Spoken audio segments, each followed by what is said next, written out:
Welcome in to Three the Hardaway, aka the three-man Jalen Weave, aka the best big three since LeBron, D Wade, and Bosh. We are back to the Thanksgiving holiday off, but we're getting right back into the thick of the NBA season. If you are on YouTube, leave a like, leave a comment, subscribe over there.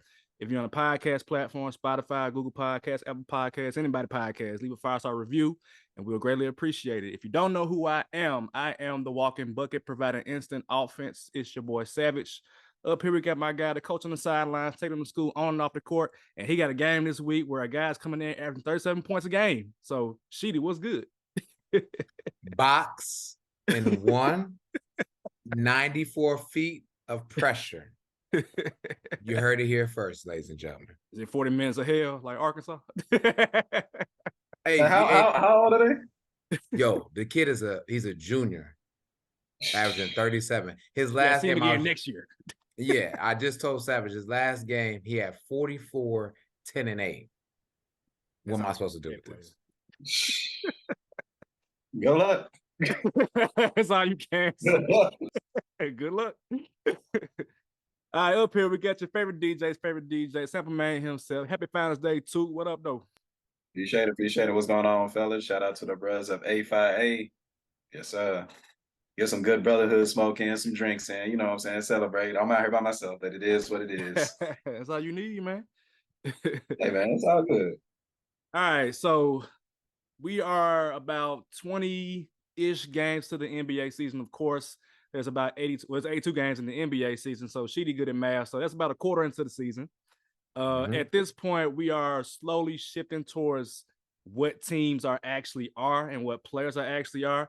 And so I wanted to discuss some surprises and some disappointments as far as like players, maybe even teams right now as we're getting into the NBA season. So the guys and I, we have at least 2 surprises and at least 2 disappointments that we come in bringing to discuss. We kind of want to just kind of go throughout the league to see who has surprised us and who has disappointed us. So, gentlemen, who want to go first with a surprise? I mean, I'll take it for now. And I try to do like one East, one West, by the way. I did that too. So okay. I've learned. Yeah. And you said surprise, right? So doing well, right? Man, sign me up. I think I even tweeted about this, man. Tyrese Halliburton. I mean, we knew he would be doing well, but I mean, the man is averaging 19, 11, and 5 and shooting almost 40% from 3. The Pacers are a 5th seed in the East. And of course, you know, as you said, this is the quarter point of the season.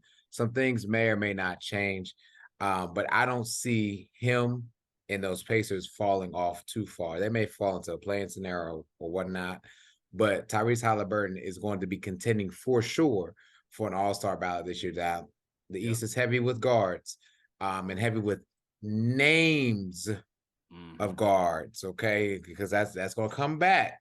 Names of guards that should be all-stars. But if Tyrese Halliburton is not on your ballot, ESPN analysts and everyone else who makes this up to be an all-star, you are surely mistaken for what's going on in that old folks Conseco Fieldhouse for the Pacers. But yeah, my big surprise out East, I got Tyrese Halliburton.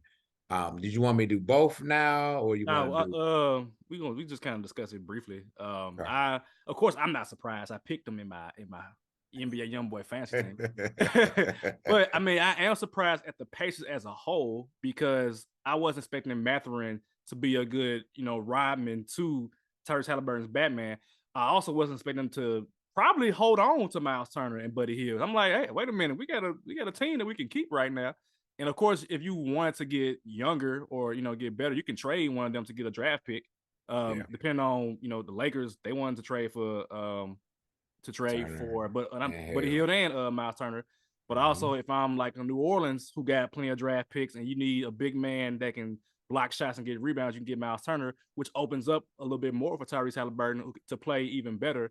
Then definitely they can do that. So I'm not surprised, but I am. Yeah. Sheedy's surprised, which is good for me. And then also thinking about like when Sabonis left, right? And I was like, oh man, like, is this Pacers team ever going to be anything? But you got to believe in whatever Rick Carlisle's feeding them. out there. And this team is going to be formidable. And like I said, they may slip, right? Because they're in the 5th seed, I think, right now, 4th or 5th seed. And they may slip and dip, but you can guarantee you're going to see these Pacers in the playoffs or on a playing scenario to get into the playoffs this upcoming year. So, did you get some? Yeah, that was a good pick on your guy Halliburton, for real, man. That was you got us on Bane, but I think if we were to have like a surprise of the league, it'll be Tyrese Halliburton for sure. And just the set of him have like 4 assists, especially on the Pacers team, like it's really impressive. Mm-hmm. I had to pick one in the East. Mm-hmm. I don't even want to say it's a surprise, but at the same time, the dude is balling the hell out, and it's Jason Tatum. Jason Tatum that was mine. That was mine. He's averaging 30 points a game. He's averaging, 35% from 3, 47% from field goal. And you know what I'm saying? Like, it's not even about the 30 points a game. It's the fact that when the defenses are keying in on him, he's making the right passes. He's doing an amazing job at distributing the ball. And speaking of distributing the ball, shout out to his teammate Marcus Smart, who's averaging his career high in assists as well. I know we're talking players, but that's a surprise team for me. Like, those 2 players are really surprised us. The number 1 in the East for a reason, without arguably their best big man right now. And the evolution that we expected Jason Tatum to make, because you got to think, like, he was in my top 3 shooting guards. I believe it was for all of us as well. And we all made the case that he can be number 1 by the end of the season. And he's making that case right now, still doing what he's doing. And I don't think he's gonna plan. I don't see him stopping no time soon. I expect the Celtics to maintain that number 1 seed, and whatever they got cooking, Udoka left it there. You know what I'm saying? So they defensively straight, but like I said, offensively, Jason Tatum is taking that next step. He's a lot better at finishing at the rim too. Mm-hmm. I know he got a lot of slack on that in the NBA Finals about taking too many jump shots and not being physical. I mean, for one, he was exhausted. You can see that. And, I think that this last summer was compared to Jordan summer when the Detroit Pistons whoop his ass. You know what I'm saying? The Warriors didn't whoop his ass physically, but mentally, Jason Tatum was done. Like, we can see it. But now he got the summer. He got better team. Expect the Celtics to be at that top seed throughout the rest of the season. Yeah, Tatum was my also surprise. And I've been watching Boston games because I'm like, all right, he's scoring a lot of damn points. Let me see what's going on with him. Now, last game, Miami gave him a little bit of trouble. But the game before that, he gave Miami, 40, 49. So yeah, I'm about to say, he gave us some work, though. I ain't gonna lie. So at some point, it's gonna even out. Miami is a team with a lot of pride. So they're gonna like, all right, we ain't gonna ask it twice in a row. We ain't doing that. But with Tatum, I mean, the offense was already there, obviously. I mean, he's probably one of the most gifted scorers we've seen in quite a while. But on defense, that's where I'm seeing a major improvement. He's averaging a block per game. That's more than DeAndre Ayton, who playing well, but he ain't averaging as many blocks. You just had to bring him up. You just had to bring him up, man. Come on, man. But yeah, so the tone, like, that is Jason Tatum's team. And I was a person that was saying I would build my team around Jaylen Brown by comparison, because I feel like Brown had more of a dog in him. Ladies and gentlemen, I'm like, hey, my bad. I rebuke that in the name of Jesus, because Jason Tatum is playing good basketball right now. Like, I tweeted a couple days ago, MVP, because Ime Udoka's not there. I'm not giving credit to the guy who's the coach now, who looked like Ime Udoka. I mean, maybe we can give Brad Stevens Executive of the Year. I don't know, but the constant is Jason Tatum. This team ain't going the way they go now without Jason Tatum, while also having Jaylen Brown. It's been games where Brown misses a game or Tatum misses a game, and they both pick up the slack, for each other. So I said they couldn't play together, but now I'm like, yeah, they can play together. And 2 of them all at the same time is deadly. If he giving you 30 a game, I don't know how much Brown averaging right now, maybe 24, 25, I would assume. Marcus Smart averaging a career high. 26. You still ain't even got which is it, Robert Williams or Grant Williams? Somebody out. I think it's Robert Williams been out. That's one of the best defending big man in the league. You don't even have him yet. You still got Al Horford. Like, I'm this close saying they can win the title. I'm gonna wait. Obviously, it's 20 games to the season. Last year, they weren't even nowhere near the top of the league. So it could change. But for right now, Jason Tatum is hooping, and I am definitely surprised at not only how well he's playing basketball on offense, but defense as well, too. I can't wait Yeah. till we get that rematch with the Celtics and the Bucks because I'm getting tired of the disrespect of, oh, if Mid would have been playing, the Celtics would have won. Nah, I still would have had the Celtics winning. So now we get to see now. We get to see now. Look, we just saw the Bucks get whooped by the Lakers at home. At home. I was about to say that. So hey. And let me talk about that one real quick, and then I'm talking about Tatum. And that was a dominant performance by Street Clothes. Dominant. Now, don't get me wrong. I know Giannis put up 40, but Giannis put up about 20 of them points on fast break. And we all know the Lakers do not transition defense well at all. If I can piggyback on Jason Tatum, his ascension started, I feel like, in like February of last year. And it continued to trend. And I think, to me, what really, really pulled the wool back from everyone's eyes is, to your point about his defense, is when he dominated against the Nets. And he did not shy away from guarding Kevin Durant. He did not shy away from guarding anybody, to be honest. And to be someone who the offense literally flows through you, right? But to then say, hey, you know what? I'm still going to sit on this chair, as Savage would say, on defense. And I'm going to take on the best assignment that I can right now because my team needs me. It's phenomenal. Even though you got Marcus Smart up there, still guarding a great player as well. And so, to y'all's point, man, kudos to them. I didn't want to choose Tatum because I feel like, Jesus Christ, if we can stop the league right now, yes, he is the MVP by far. There can be a small conversation for a few others, but he is the front runner for the MVP and should be. So kudos to Jay Sam and kudos to you two for choosing that one as well. So let's do a disappointment out east. I'll go first. I'm disappointed in RJ Barrett, man. I feel like you got your bag, and this might just be the Knicks in general. Well, not even the Knicks, but Tom Thibodeau, and it's just how after a while he overstays his welcome, and it's like, all right, let's get a new direction. But I just feel like, for somebody who was in the draft with Ja, with Zion, and I think that Tyrese was in that draft too, if I'm not mistaken. He is the one that has not popped. Like, it's just like he's a good NBA player. Like he's a good starter, but I have not seen star from him. I've seen star from Zion. I've seen star from Ja. I've seen star from Tyrese Halliburton. I feel like RJ Barrett is like he's just there. And I watched Knicks games and he can't really shoot. He doesn't have a right hand. He doesn't really do. I mean, he's okay defensively, but it's just not like you paid him money and I expect him to see more of him, especially given that he got his money. It's like, all right, you got your money. It's not in your mind anymore. Play basketball, and he plays a lot of minutes, averages the same amount of points, if not less. I haven't looked recently, but I don't feel it with RJ Barrett. And I'm kind of like, New York got to make a decision. Are you going to ride with who you have? And RJ, are you going to blow it up and hope that you get like, Victor next year or Scoot Henderson? Brunson playing ball. Brunson out there hooping, but he by himself. Is RJ Barrett struggling? Randall playing. He played okay last game, but like, he's not a long-term piece. And I've said that on the podcast before. He's a player off the bench. It's like, New York, what are you doing? Like, what are we doing here? Are we just going to try to play for like what spot are they in right now? They're in the 11th spot. You're 10-13. You're not in the prime position to get a draft pick. What are we doing here? You are New York. Now, I know New York, they're going to support the team regardless, but if you pay RJ Barrett that money, I need to see something, and I don't see anything from RJ Barrett. So that's my disappointment.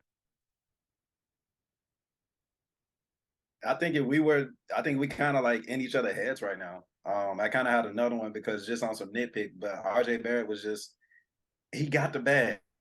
Like, we expect him to do a lot better offensively and defensively. And I think it may be the Knicks. You know what I'm saying? I think it may, I don't say blow it up because you still in, you know what I'm saying, in a play-in hunt at least. But you got Julius Randle who, fans and players I'm not say players, fans may or may not want him there anymore at this point. And I think that's kind of rubbing in on their chemistry. You know what they're going to do. You know what you're getting with the Knicks.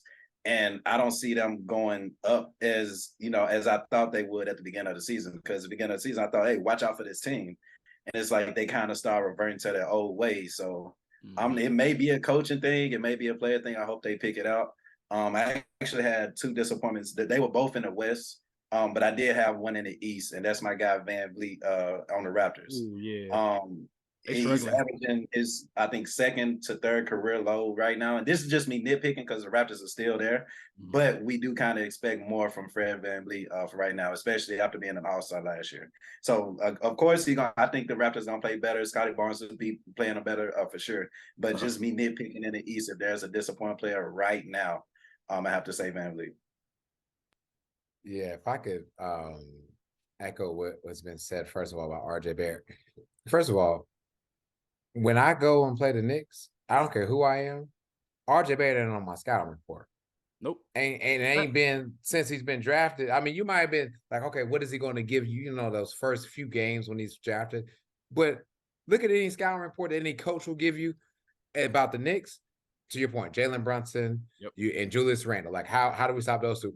RJ Barrett is at the other side of the court, not giving you shit. Literally. Nobody cares about him, right? And it sucks because is it the spotlight? You know what I mean? What is it about New York that is not for RJ Barrett? But you know, he's coming from a blue blood, type of school. It was a top player in high school. He came out the top. It wasn't Zion. Yes, it wasn't Cam Reddish. It was RJ. It was RJ Barrett. I remember.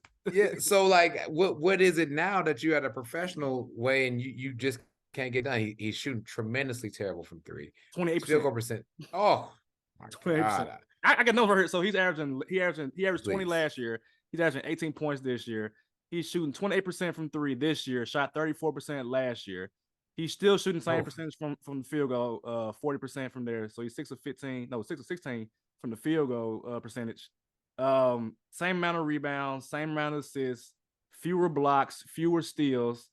I'm just like, is there any way for him to have a reclamation somewhere else, like Andrew Wiggins? Like Wiggins played decently in Minnesota, but it was like, okay, he just don't fit. And I feel like RJ has the talent, but it's just like it ain't popping. Like it ain't like there has to be a game where he scores like 30 points or 40 points. I've never seen it. I've never seen it with him. I can't remember an RJ Barrett game. I really can't. No, yeah, you're still waiting, right? And you will continue to wait like you're waiting for a blockbuster movie at this point because it ain't gonna happen. And so I'll pivot real quick because I heard Big Freddie, and if it ain't Scotty or Spicy P, get him out. Get him out of there. Scotty's struggling this year. Scotty is struggling this year. It's more slump. But it's like that proves our point on this podcast. Get rid of the players around him. If they all gonna suck, then let Scotty Barnes develop and also give Victor Wembanyama to go along with him. But what do we know? What do we know? But yeah, get rid of everybody, man. Because Freddie ain't it. Freddie got fingered. I don't know what happened, but he can't be it no more. And my disappointment out east. Now this is gonna be, I'm not gonna say a stretch because we talked about the bag winners, right? And so another person that has received a generous bag and not playing up to it yet, to me, is Bradley Beal. Now I know he's been health and safety protocols. I get that part, okay, but let's look at the games that he did play. And I'm talking about like in November, right? So lost to Brooklyn, he beat Minnesota. Lost to Boston, Miami, beat Charlotte, beat Miami, lost to Oklahoma City, lost to Brooklyn, beat the 76ers. And we know him to be a high prolific scorer. Ladies and gentlemen, I know we're only into 20 games, but as of on Friday, when he went for 33 points against the Hornets and lost to the Hornets, that was the second time he's even went and clipped 30 points this season. If the Wizards are to be a team in the playoffs, Bradley Beal, sir, you have got to step it the fuck up, period. And this is not it. In the games that you won, like I said, I'll give you your credit. You beat the Timberwolves. Okay, that's great. You beat the Hornets by 4 points. You had to go into overtime against Miami. You beat Philly, who I'm sure didn't have at least 2 of their 3. Yeah. But then you're shrinking against Brooklyn. You're shrinking against Boston, who we talked about already, Miami, the Hornets. Again, I can't believe I have to mention the Hornets multiple times on this podcast. Then you got shrunk against SGA in the Thunder. So, like, Bradley, where are you at? I know, like I said, health and safety protocols. I didn't mention those games. I mentioned the games that you played in, you put up points against, and damn, you didn't look good. And so, to me, a person that's making what is he making? Close about 50 million He making a or bag. so. He got a bag, yeah. Very, very nice bag he's making. Louis even. And this is what you're giving me. You're giving me foofy, and we need more. The streets need more. Because Kyle Kuzma is playing good. Kyle Kuzma hooping. KP's playing good. Yep. And they are not 1A players. They need their alpha male to step up. And Bradley Beal, here's your call. Step up. I like what you're saying, but just to play devil's advocate, because I'm somebody that do think the Wizards are a good team, and Me too. with Bradley Beal's numbers dropping, but everybody else's numbers are improving. So I think because we're at the season, that's kind of what we're looking at, is seeing who all what we got, because it's definitely a new dynamic for the Wizards. You get Bill back, KP's finally healthy. True. Kyle Kuzma is balling. Monte Morris, who's the new leader for you, he got to get adjusted. I'm not trying to make no excuses, because everything you just said is factual. He got the bag and he need to perform like it. But at the same time, I think that it's still some kind of adjustment, because when Bill was averaging 30, 31 points, now he has other players, other talent. I think it's still an adjustment thing. But I think we'll get that Brad Bill. Way to call him out. He need this call out. We know people be listening to our podcast, so way to call him out. Right. I think the Wizards' main problem, just speaking holistically, like to Tuke's point, they don't have defense. KP ain't playing defense. Kuzma ain't playing defense. Bradley Beal's not a defensive player. They have scorers, but don't have anybody that's going to lock in and play defense. That's why I know that Avia, he's like their defensive stopper, but that's a European man. Like, he ain't, come on, he ain't locking nobody down. Not that I know of. So right now the Wizards are 10th? Yeah, they're 10th right now. They're 4-6 their last 10 games, but they have a negative point differential. So you're not protecting the paint is all that I'm hearing. KP out there hanging on the perimeter. He ain't trying to play defense on nobody. So I do think they'll turn it around, but like Tuke's point, I think it's an adjustment period to like the new dynamic. I just looked at KP's games played. He actually's at 22. I think he's played every game. Not every game, maybe like he missed one game. But Bradley Beal, by comparison, has only played 17. So it could be an adjustment period, but definitely need to see more out of Bradley Beal in terms of like being the leadership, the alpha. Shout out to the alpha today, being the leader for the Wizards overall. But they right there in the middle of it, so they gotta kind of bounce back from it. Let me go to my surprise out west. I'm gonna say De'Aaron Fox, just because he's the leader of the team for the Kings. But I'm gonna go on like that bean they be talking about. So the Sacramento Kings, man, I forget what game I watched. What game was that? I can't remember. I gotta look it up real quick. But the Sacramento Kings, I've always loved Sabonis. I've always been an advocate for the big man that can do it all, kind of like Joker. But Clippers game, like I was like, damn, they're kicking their ass. What is going on with the Kings? But De'Aaron Fox is the leader of that team. You got Fox, who's been restored. You got his teammate from college, Malik Monk, out there playing ball. You got Sabonis killing it. We haven't even seen Keegan Murray be like a thing yet. And if y'all didn't watch Summer League, Keegan Murray was the MVP of Summer League. So I'm waiting to see what's gonna come of them, if they're gonna collapse. But they keep winning games. And so I'm just like, is this real? I'm looking at Utah now. Utah kind of fell down in the West, but Sacramento Kings went from like below the play-in to now they're a half game behind the Grizzlies. They're 2.5 games out of first place. And all they gotta do is keep winning games right now. And they have some good cohesion with their team right now. So I'm giving credit to De'Aaron Fox as the point guard. I think he got paid, if I'm not mistaken. But he is leading the charge for the Kings. They gave him some pieces around him that actually fit him. I said earlier on the podcast a couple episodes ago about him and Tyrese Halliburton working together. They're both two ball dominant guards, so it might not have worked out. But having a ball dominant big man with a ball dominant guard seems to have worked well. It's working well with Denver right now. So the Kings, I give Sheedy, hey, you said it first, man. You said it first, and I'm on the bandwagon now with Sacramento.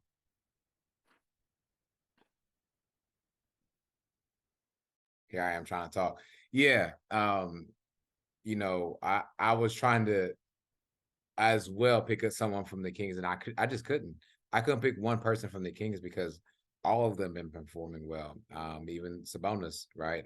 His points are down a little bit more, but his rebounds are up. His assists, he's leading the team in assists, I believe, at almost 7 assists a game. Like Jesus Christ. I mean, again from his daddy, right? But like the Kings are great, and they're gonna go as far and play as hard as the Fox will. And like you said, that reunion with Malik Monk and the other pieces that are surround De'Aaron Fox are what he needs and what Big Mike needs to lead that team. So shout out to the Kings and shout out to that pick as well. I don't know, Tuka, if you had something else about De'Aaron.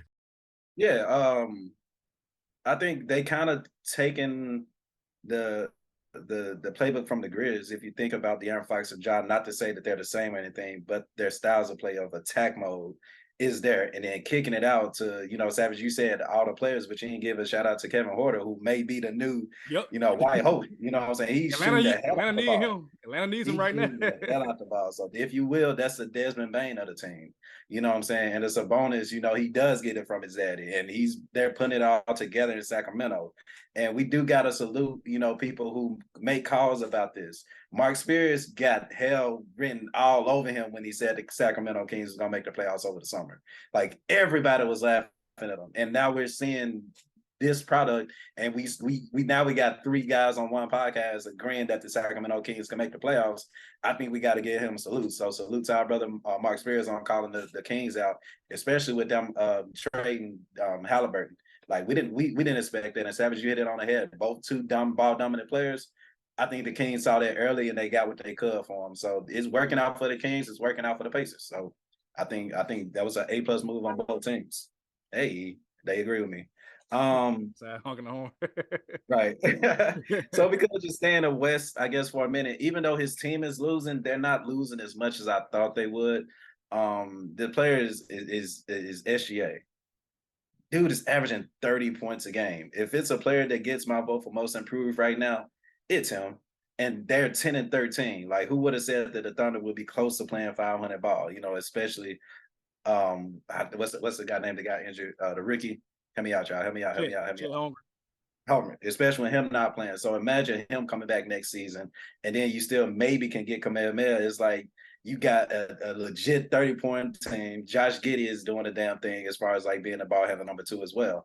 But SGA is doing the damn thing out of the OKC, and the fact that he's averaging 30 and taking this game up to the next level is amazing to me, because I never would have thought I'd be saying SGA would be averaging 30 points a game. Even if it is on a bad team, 30 points is 30 points. Yeah, somebody got to put a hand in that man's face. Jesus Christ. Every night it's 30 points. And I saw a clip of him. It wasn't even like open 3-pointer or nothing like that. He came kind of like across the lane, had a double team on him, faked left, then went right in between the double team and scored. Like, man, where'd you get that from? Like, you've been watching some highlights of somebody I know named Kobe, I feel like. And so, like, for real, SGA is locked in. And again, that's another guard that I believe should be on your list of all-stars out west, not due to his name, but due to his play this year, because we all know how the all-star voting is going to go. It's going to go based upon your name and whatever you've done your career, as opposed to whatever you've done for me lately. But if SGA is not on that ballot, then there's a real problem. I agree too. I feel like if I'm the Thunder, I'm cool with this. And I mentioned earlier, you know, with Shea getting traded to Toronto for Pascal, Fred VanVleet, and some pieces. I don't know how he feels right now, obviously. And you're basically losing a year, like too much of Chet Holmgren, who ideally will be your paint protector in the future and somebody that can help score some easy buckets, can shoot, can dribble, do all those things. So I'm curious as to know how he feels and how he will feel after this season, because I know at some point you tired of losing, man. He's been losing since he got to, well, I won't say since he got to Oklahoma City, because he had that 1 year with Chris Paul in the bubble, but he really hasn't seen playoff success as a leader in the normal world, quote unquote normal world. So, I mean, he has a decent team around him, but I'm curious. Let me see where they at right now. They are just outside the play-in.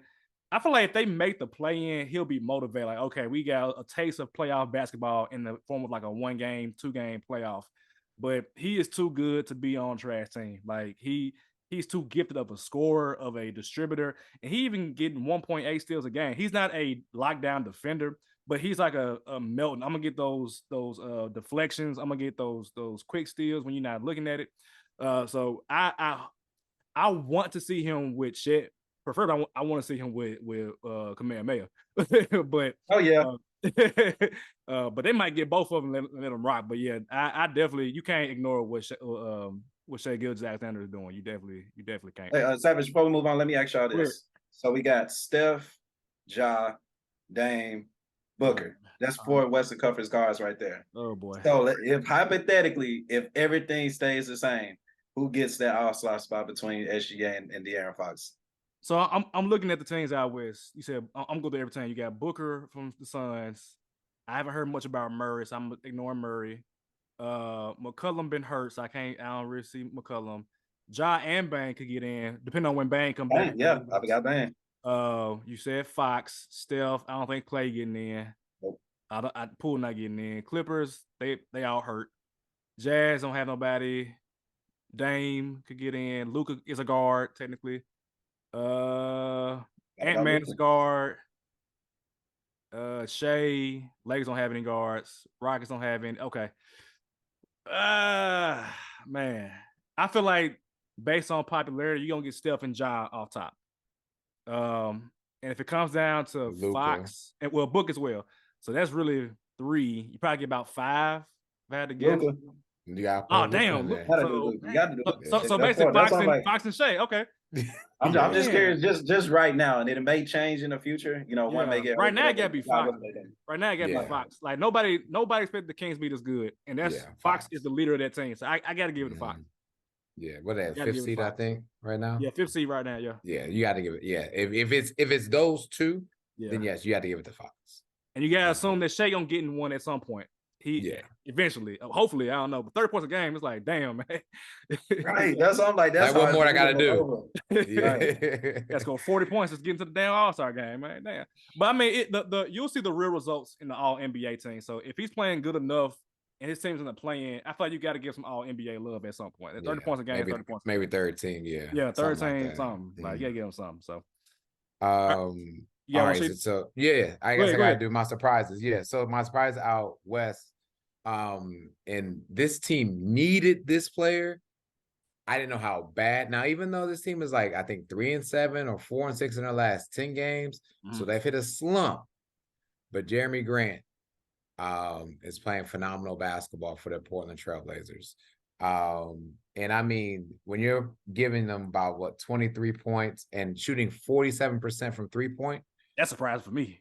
like that, yeah, that's what popped up. Like, wait a minute. Okay, so Anthony and Dame ain't giving you 47%. Is who give you 47% for 3? So now they have someone else to go and get a bucket because of them.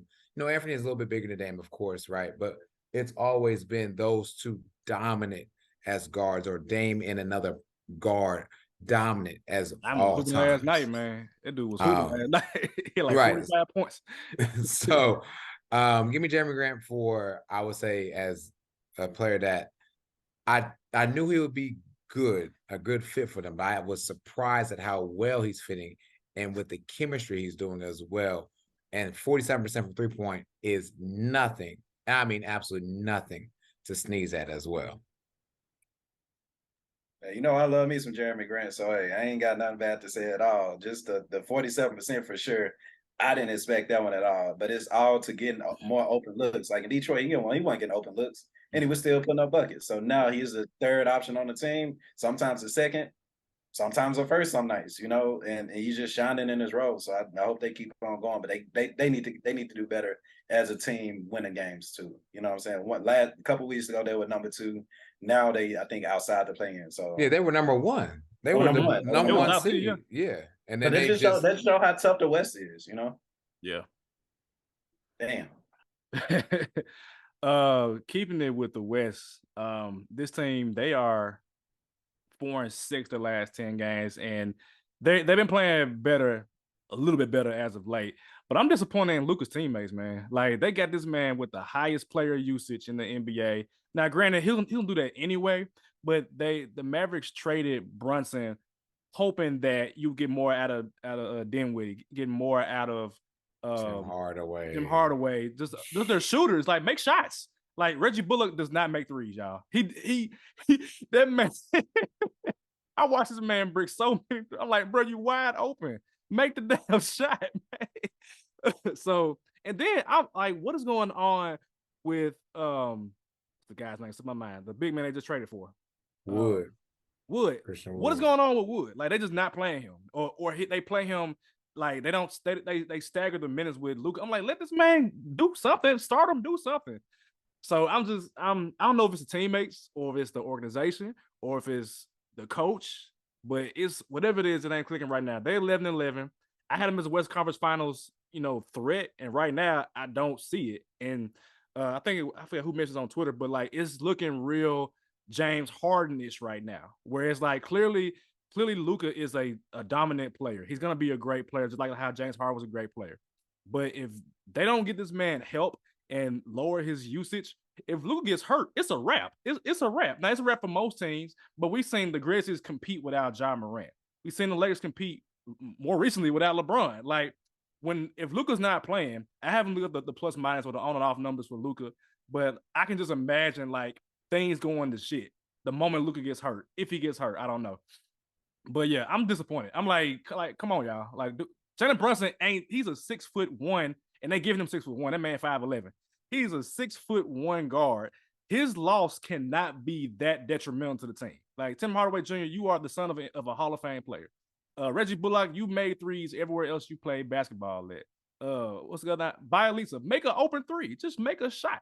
JaVale McGee, he's been terrible for them. I think JaVale McGee with them. Like he's been terrible. So yeah, Luka teammates like just bad. Just all time disappointment right now for me.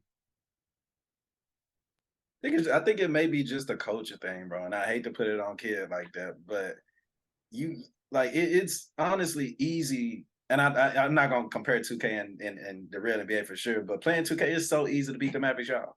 You just key in on Luka and expect everybody else to miss the shots, and that's literally what we're watching from the Mavericks. So I don't think it's a Luka thing because we saw at the beginning of the game he's hot and then he starts to go worse as the game goes down. And I'm saying you're gonna eventually have to move him to shooting guard. You're gonna have to put him in that Kobe role or the James Harden role. You know what I'm saying? Because he can't be ball dominant and scoring all the points. And when Luka's out, all right, let's see who can catch fire. Because by that time you playing catch up to other teams. So you're gonna have to find either Spencer Dinwiddie's gonna have to step up and be more of a leader, with the ball in his hands, or you're gonna have to go out and get an actual playmaker for this team because Luka's not it, Spencer's not it. Who is? And I think that's what you're missing is just extra playmaking on this team because you can see the chemistry. The chemistry ain't there. We thought Christian Wood would have been a lot better. JaVale McGee. They might trade Christian Wood, man. I think they might trade him. It's a chance, especially if he's still coming off the bench. If he's still coming off the bench, what he there for? Like he's a bucket getter for sure. But it's like one of those things where let's say a Malcolm Brogdon of the team, right? He's somebody that can put the pieces together. And he's a glue and everything that can be, from the bench or whatever, as long as everybody getting the ball cool. We don't have that on the Mavericks. So I think that's what they're going to be missing. And until they solve that problem, Luka's still going to put up his numbers, but it's still going to be the Luka show. And you can't win basketball like that. Yeah, and just really quickly, with Backwood himself, he didn't play yesterday against the Knicks. At Detroit, he gave you 34 minutes, 25 points, 25. Like, you could tell it's even, like, selective, whether it's Jason Kidd or Backwood of, like, when am I going to, like, step up and play? Right. And so let me just read these quick stats I got right here. Golden State, 25 minutes, only gave you 4 points. 4 points, all right? Against Milwaukee, 32 minutes, 21 points, right? At Toronto, 22 minutes. That's not even a half. And only giving you 10 and 6. But then at Boston, we're playing them for 34 minutes. That's damn near, you might as well just play them the whole game. With 26 and 12. But then against Denver, 17 minutes. You know what I'm saying? With 5 and 7. So there's a lot of inconsistency even with his minutes.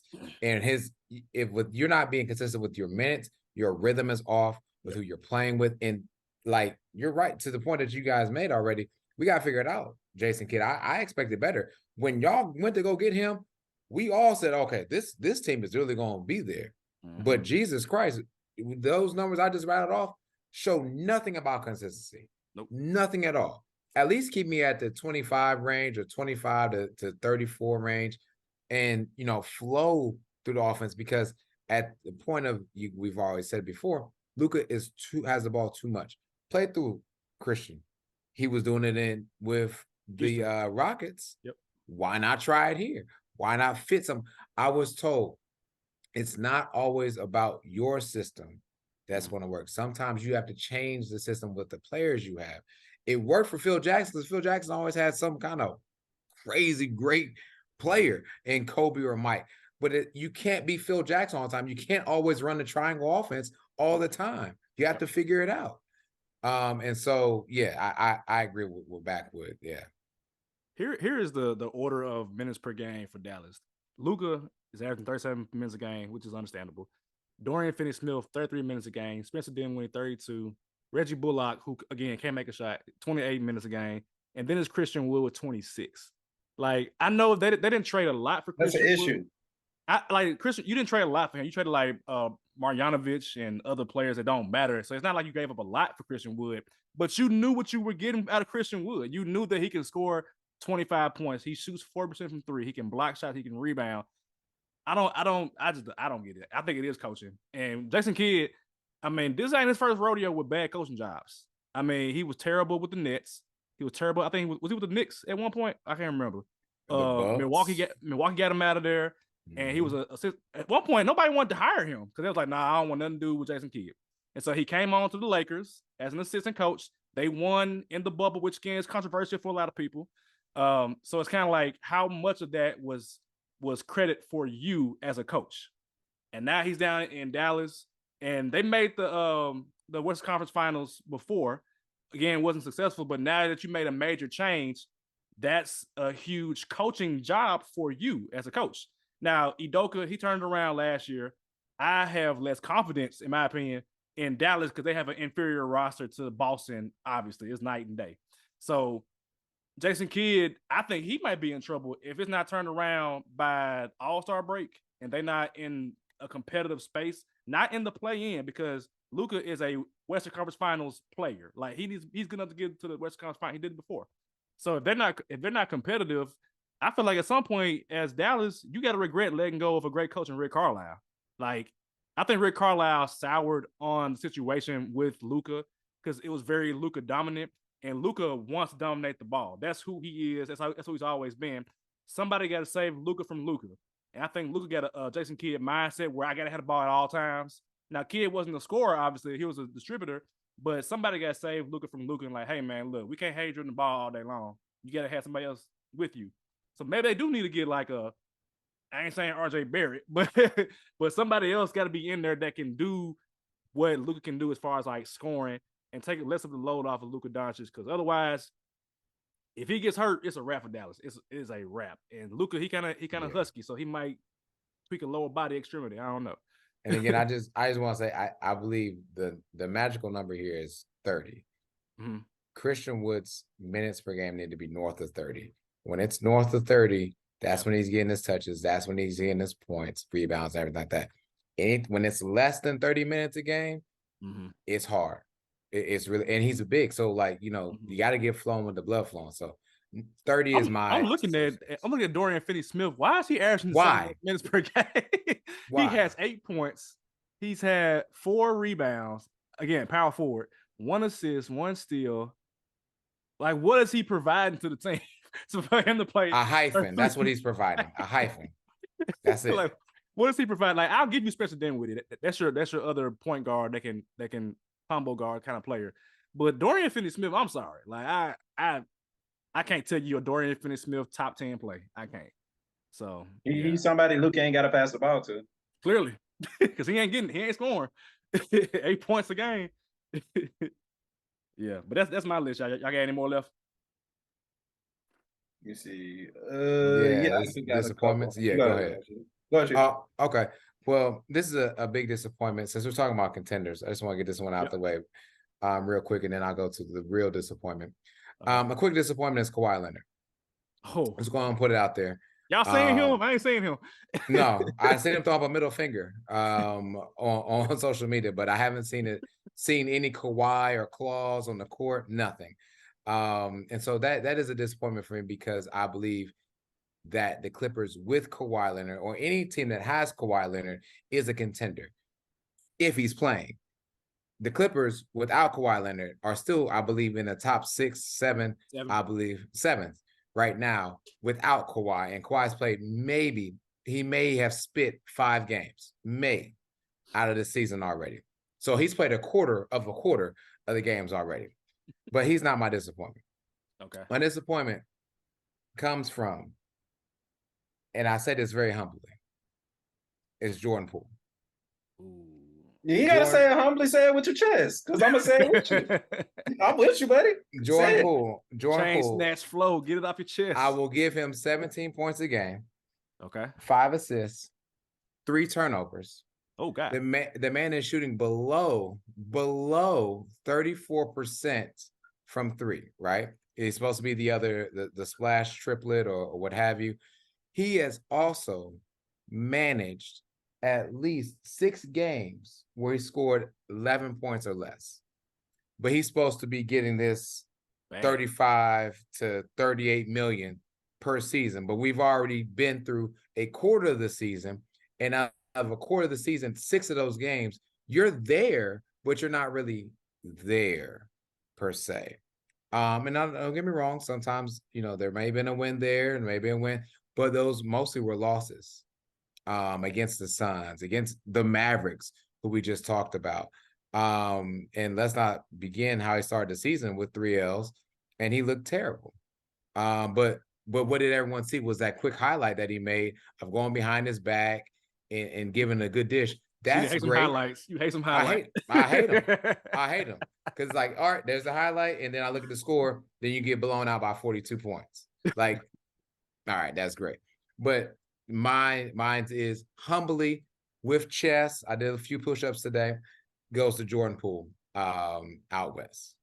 He's still a plus minus on the season too. So let me see. I'm looking at his last couple of games just to make sure he ain't doing nothing. 50 million a season. Now he's performed a little better in the plus minus department. His last couple of games, do the last like 6. So he was plus 25, minus 6, plus 14, plus 9, plus 4. He's moving in a positive direction, but I think that might be doing part because the Warriors playing better. They're playing way better than what they were earlier in the season. So, but as a player, for what he was paid, it's like, all right, you still disappointment, because yes. I'm not paying that much money for a bench player. I need you to contribute on the court consistently. So maybe he turned it around right now. Yeah. So. Hey man, y'all just go back and listen to the earlier episodes if y'all want to Jordan Poole spiel, because I ain't gonna do it. 50 million a season is all I got to say. He ain't getting 50 million a season. God, no, I mean, not 50 million per se, like he's getting 38. I mean, it's a lot of money. I've been including the tax part since he signed it. So, like I said, average it out is about 50, 55 million a season for somebody who's playing terrible. I mean, that's just my opinion, but I mean, it is what it is. So real quick. Go ahead. So with Kawhi Leonard, like, what's going on? What's going on? Because like we all have said, if Kawhi Leonard plays basketball, the Clippers are going to be a contender. But like he pulled this with San Antonio, he didn't pull it with Toronto because on there for 1 year and he played and won championship. But like you get to LA, I feel like I can't remember the last time I've seen Kawhi Leonard play extensive basketball. And it's like, okay, at what point, what is it? Like, what is going on? You are a top 75 all-time player. You've won MVP of the finals. You've been DPOY several times. There is like nobody doubting your ability, but like what is it? Why is he not playing? I don't understand. I does he not want to be in LA? Like, does he? I can't call it. I have no idea what's going on. Is he hurt? It keeps saying it's right soreness or whatever, the knee, what have you. But I just don't know. Like I at some point, he's got to pick up a basketball and play, right? At some point, we got to elevate to 5-on-5. Like, I feel like the Clippers have kept it very, very hush-hush. And I don't know if it's Are they waiting to unveil him like he's a brand new toy? Or are they embarrassed with everything that they've done to get him, right? To get him and like, oh, well, damn, like maybe we shouldn't have got him. Maybe we should have, found some other way to get somebody else besides Kawhi, or didn't not beg Paul George to beg him to come here. Right. So I really don't understand it, but it hurts my heart every time to look at a Clippers roster or box score and not see Kawhi Leonard, but to see that the rest of the guys are putting in that work and effort. And if I'm on the Clippers and I'm playing my ass off and we winning or losing, whatever, and I see the Claw over there just funny guy stance, I'm pissed. Like, damn, nigga, like you can't give me 10 minutes? Like you can't get off your ass and put on a Stone Cold brace and get on out there and give me 10 of them ass Stone Cold brace. Something, man. Something. What's crazy about Kawhi? Kawhi got 3 years left on his contract and has a player option in 24-25. Not a team option, a player option. So you essentially are stuck with him, because I'm like, if I'm like if I'm another team, who wants to trade for a player that don't play?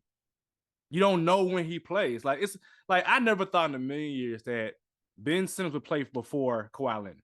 Like, and been playing consistently. Ben been playing. Like, he ain't been playing like extremely great, but at least he's playing and working himself back into NBA shape. But Kawhi, he averages 10 points a game. He's playing like 10 minutes probably, but like, I don't like, that's weird to me. And we can't get an answer out of Kawhi because he's a robot. So I don't know. This was something that I actually thought about, and all I kept coming back to was one of our LBR commandments, and that's, if a player shows you who you are, you best to believe him. We've been seeing this out of Kawhi Leonard damn near since he's been in the league. I ain't gonna say it like that, but especially after he won that first championship in San Antonio, I think that's when it started to happen. And regular season Kawhi, we probably won't see another. But the scary part is that the Clippers still sitting at the 7th seed. That's how. So you get Kawhi Leonard back after the All-Star break, which is what I'm thinking he gonna do. Oh shit! Scary hours maybe in LA for real, and I think that's when we'll see the real Kawhi Leonard come. So honestly, like I said, All-Star game, I don't think Kawhi's into it like that anymore. Of course, we would expect somebody like Stephen A. or somebody to call him out or something like that. But Kawhi's a robot. He gonna be in his own thing, in his own room, charging, getting ready for the playoffs, because that's when Kawhi Leonard is gonna do what he do best. So why do I have the visual of Kawhi in a closet just plugged in and he's just standing there? Because it's real. Because it's real. But like I said, the Clippers sitting at the 7th seed, you add Kawhi back to that, they're gonna be scared. I think literally that's what's going on. So we ain't heard Ty Lue say nothing about it. We ain't heard nobody say nothing about it, because I think that's legit their plan. And I think that's what we're gonna get out of Kawhi Leonard at this point. Wow, that's this man a robot for real. Like I said, I actually thought about that too. I'm like, it kind of makes sense. You know what I'm saying? You get a couple upgrades in before the All-Star game. Then after the All-Star game, you see what you got. This man is the freaking Tin Man off of The Wizard of Oz. Slide some oil. Oh man, I got let me see. I actually got a couple surprises and a couple disappointments. Okay. So we're gonna have to run through them. Savage, I'm surprised you ain't gave your boy AD a shout out. So I had him at first. What's up, bro? I had him at first, but I'm taking the page out of Sheedy's book, where you below 500, man. I ain't give you no love till you get above 500. Now he been hooping. AD been hooping. And what I like the most is that he's not taking as many threes. Like, he kind of fell in love with the 3-point shot in the bubble, where he was like, I'm making them, I'm going to keep shooting them. He shot like 40% in the bubble from 3. And then he got into the real world, and it was like clank, clank, clank. So now what we're seeing a much more athletic AD. He's getting dunks. He's getting rebounding. Another thing, he has, I think, the most rebounds in the league, which he hadn't averaged double-digit rebounds since he came to LA. So he getting back to what I see was New Orleans, Anthony Davis. Now, the problem is you don't have no talent around him aside from LeBron and Westbrook, who been playing better. I'll give Westbrook credit. He playing better. But, I mean, Austin Reeves, and they just released Matt Ryan. Like, come on, these no, absolutely not. But I give him credit, but I just left him off because I was like, I need to see it more consistently in terms of like the whole team. Because I've seen AD get buckets on the trash team. Do it for a contending team as the focal point of the offense. That's what I want to see. But I respect you acknowledging him. So salute. Right, that's 100% fair. I just want your opinion on the man. I got one more surprise. a lot of people may not know this player, but I think moments of shine when you're in the playoffs and the lights are on, and you got certain players that will become a household name. And that guy is by the name of Bones Highland. If you're not familiar with him, he's on the Denver Nuggets. I thought the Nuggets were going to take a step back because I thought that losing, that chemistry with Monte Morris and Will Barton was going to hurt. But then you got a guy who's in his second league, and he's in his second year in the league, averaging 15 points a game off the bench for a Nuggets team that's number 2 in the Western Conference. You know what I'm saying? So definitely that's a surprise to me, honestly, especially with the Nuggets not losing the step that I thought they were going to lose at the beginning of the season, because Jamal Murray is still coming in doing his thing, averaging 18 a game. Jokic, who's scoring and rebounding numbers are down, his assists are up, but they still winning. You know what I'm saying? And that's pretty key for why they're doing their thing. But I think if you don't get that 15 points off the bench from Bones Highland, I think we'll be talking about a different story. So salute to Bones Highland for doing his thing off the bench for the Nuggets. Disappointment. I got to take it there for right now, because this player averaging his career low in points and rebounds since his rookie year, and that's Karl-Anthony Towns. Y'all made the case that, Gobert was there, got the trade because it was going to help out Anthony Edwards, who I thought was going to take another step in his game, hadn't done it so far. So maybe it's those two not being able to coexist with each other. But like I said, Cat is averaging his career low since his rookie year. That's an issue. That's why the Timberwolves aren't winning games. So either they're going to have to figure that out, or some moves going to have to be made, like y'all said at the beginning of the season. So it's still 20 and 10, 29, whatever he's averaging, and you can still trade him for a lot of value. But at the same time, what we're seeing isn't working as of now. I thought about Minnesota holistically, and I'm at the point now where I don't want to blame the players just yet. The coach got to go, man. Like, he does not. I think that's it. He does not know what he's doing, man. Like, we saw that from the playoffs when they played the Grizzlies. There is no way. And we Grizzlies fans on this podcast. There is no way the Timberwolves should have lost that series. I would say that with my chest, like, because they were kicking our ass in like at least 4 of the 6 games. They were kicking our ass, and they choked every single time. And so that to me is coaching. Again, he's I'm gonna say young coach in terms of like his head coaching experience. But if I'm a GM, if I'm an owner, and I traded away not 1, not 2, not 3, not 4, but 5 first-round picks, and you are below 500, some gotta give, man. Like, we need a new voice in the locker room. And if I'm the Timberwolves, I'm looking at, hey, Udoka, look, come help us. Come help us right now. Because the Boston does not want Ime Udoka anymore. They about to cut ties with him. He almost got hired by the Brooklyn Nets. Obviously, Brooklyn got Jacques Vaughn now. If I'm the Timberwolves, I'm like, look, save us. Whatever you did with Jason Tatum, do that with Anthony Edwards. Whatever you did with your big man, we got Rudy Gobert. That's the best defensive big man in the league, quote unquote. And I still would personally trade Cat and get picks back, because Lord knows I need picks. But it's something going on, and I'm done blaming Cat. I blame Cat for too long. It's the coach right now. The coach just can't. It was one play on social media where it was like Cat and Rudy Gobert just BSing in the paint. I'm like, what's going on? These dribble moves ain't going nowhere, and it was a brick layup. Like, I don't. No. Yeah, and it was a missed shot. It's bad. All bad. Yeah, and to piggyback off of what you were saying, Savage, and to agree with what you're saying too, it is coaching. Karl-Anthony Towns should still be averaging north of 25, to be honest. To be period. So you should be drawing up plays for that. And there, to your point about what you see on social media, there's also been at least 2 plays where Anthony Edwards looks unenthused with the play call. When I say unenthused, I mean hand on the hips. Not like he's breathing, like he's just like, man, look at this shit, man. Would y'all look at this? You're the best player on that team, and you're telling me you got your hands on the hips? I know for sure the ball is not coming this way, so I can help at all times. And so, like, it's crazy. And so, like, what play are you drawing up that you don't involve the best player, by the way, that in some type of form or fashion, even if he's running baseline back and forth, some type of action, not that he's just standing still like I'm a fucking Monopoly player. All right. And so you have to get rid of the coach. You have got to get rid of the coach. period. And then you're right, Savage. It started last season in the playoffs. Not only were they whooping us 4 games, they were up by more than 20 points. And he did not have the professional courtesy to call a timeout. That is coaching 101. When you are starting to lose a run or you're starting to lose a lead and you see another team go for a run, I need a full one immediately. We got to sit down and talk about this, fellas. Or hold on, wait, my time. Let me get a quick one. But to just sit there and just like, oh, well, damn, they scored again. We couldn't score. They scored again. See, I don't know one coach. I don't know of one coach that has the cachet to do that, and that's Phil Jackson, the greatest of all time. He's the only coach that I've seen. I'm a former Laker fan.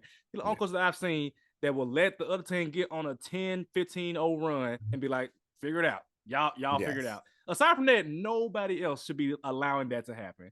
And we're seeing it right now. They lost the other day, and I tweeted out from the 3DH Twitter account like, had they turned the corner? And I'm like, in my mind, no, because you still got this coach. This coach is still making simple. Like, where did this coach come from? Like, what? Let me look him up. Y'all talk. I'm gonna look it up real quick. I don't know where he came from. For all I'm concerned, he came from hell. The way he's coaching, because this is ridiculous. Or a cartoon. Maybe he's Airbud's coach. Yeah, he is somebody's son, somebody's grandfather as well. So maybe he coached Airbud. Maybe he was a coach of Space Jam.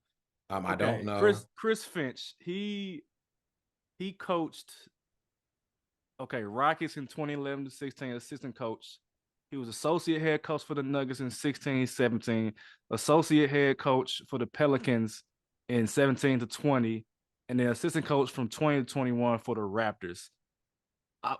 First of all, I wasn't a big proponent of Nick Nurse anyway, because I'm like, he won his first year. Now, granted, he's not a bad coach, but I'm not, as a GM or owner, I'm not pulling from his tree just yet. Let him get some time in the league before I pull from that tree. Now, conversely, if I pull from like Pop Tree, okay, I'm getting Bud, I'm getting Taylor Jenkins, I'm getting other. I think Udoka came from the Pop Tree. Like, I'm doing that. And then I pull from Udoka's tree. Okay, he had a couple years in the league. I get Will Hardy in Utah. I'll do it like that. But like, I'm not pulling from Nick Nurse's tree in his first year just because he won an NBA championship. I'm not doing that. And to see, I've learned this from Colin Cowherd. He says, fire quickly, hire slowly. The moment I see some bullshit, you got to go. I can't do it. And then take your time hiring after the fact so that you can get you a good coach. Chris Finch, he ain't it. I'll be surprised if he is it, but he ain't it. He not.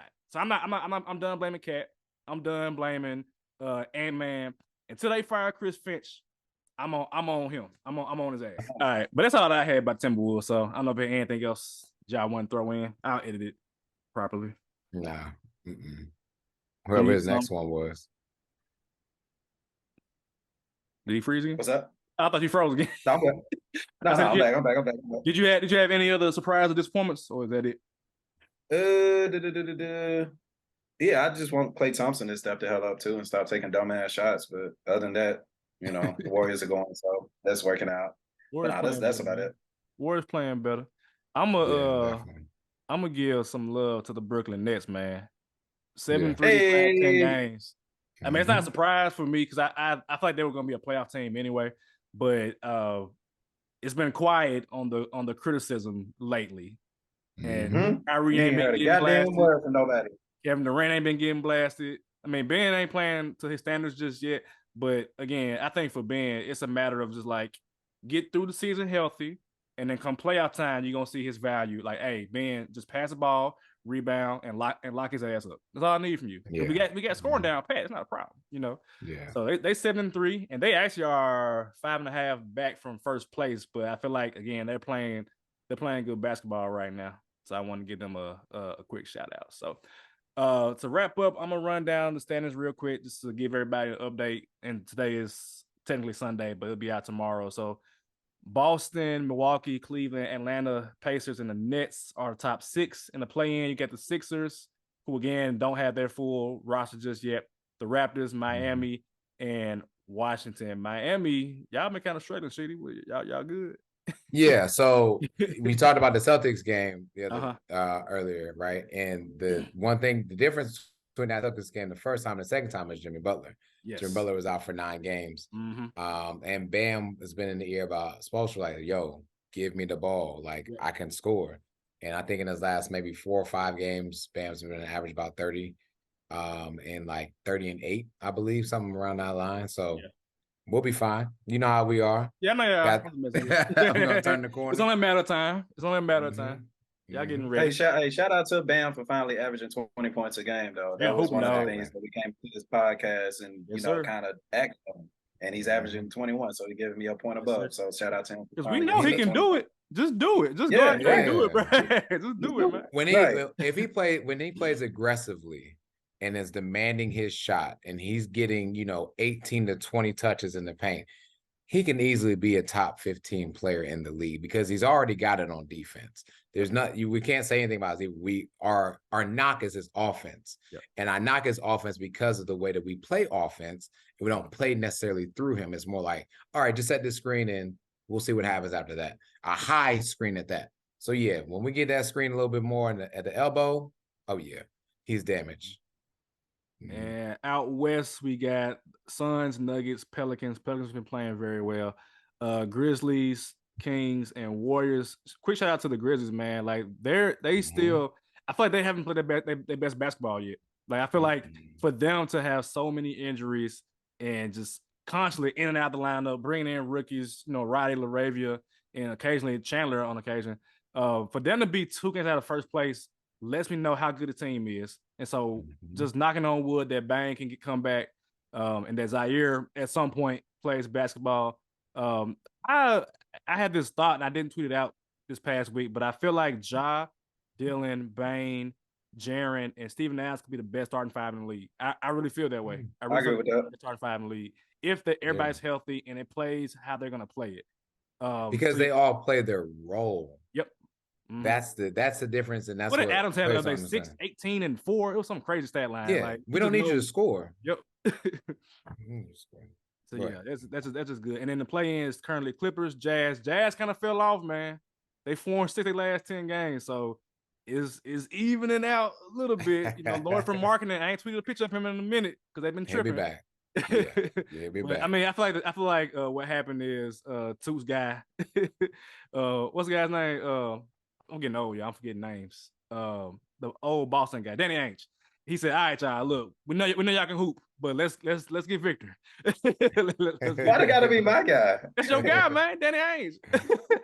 You gotta be my guy for him, man. Well, I don't know. Greg Popovich got something for Danny Ainge then, because if they tanking, then what the hell are the Spurs doing? Jesus. The Spurs and the Hornets. I told y'all wait quick Kamehameha going. Stop playing. Told y'all. If he goes there, though, I don't know. Them Spurs might between turn. Pop and the Hornets and MJ, they said, "Look, Melo, go on, take a break, man. Matter of fact, go ahead, record a TV show with your girlfriend, whoever you got. Bring back the Ball Brothers TV show. Lonzo ain't playing ball. Hey, hold on, bring back the Ball Brothers Facebook show. Hold on, bring it back, guys. I don't watch it. Yeah. Like, look, we get you a live threat next year, a player that can score on his own. So yeah. But yeah, outside the play-in, you got the Timberwolves, Thunder, Lakers, Rockets, and the aforementioned Spurs. So again, we are going to recap. We're going to recap actually what we all predicted for the Christmas rankings. We're going to recap potentially the awards, depending on how the show goes, because we all have our predictions for the awards, see where they at with getting those awards. And then we'll also, of course, preview the Christmas games and just talk about the league as it is for that show. However, next episode, we are going to do a basketball movie player draft. So I don't know what y'all want to do. We can kind of lock it in right here. Y'all want to do like 5 players or 5 players in 6 man? No, I got to do 6 man. 6 man? Yeah. Okay, so we're going to do our 5 players in the 6 man. Again, this is a basketball movie player draft. So you might see Bugs Bunny. You might see Calvin Cambridge, even though ain't no might about that one. Ain't no might about that one. Depending on who get the first pick. Yeah. You might see. Hey, one of y'all get Calvin if y'all want. I'm pulling up for real. So yeah. We probably gonna do the same thing. I might do a thing where I say like who's the best basketball movie player, of all time, whatever. So, but yeah, that'll be next week. So look forward to getting on with that. Until then, stay safe, be blessed, peace.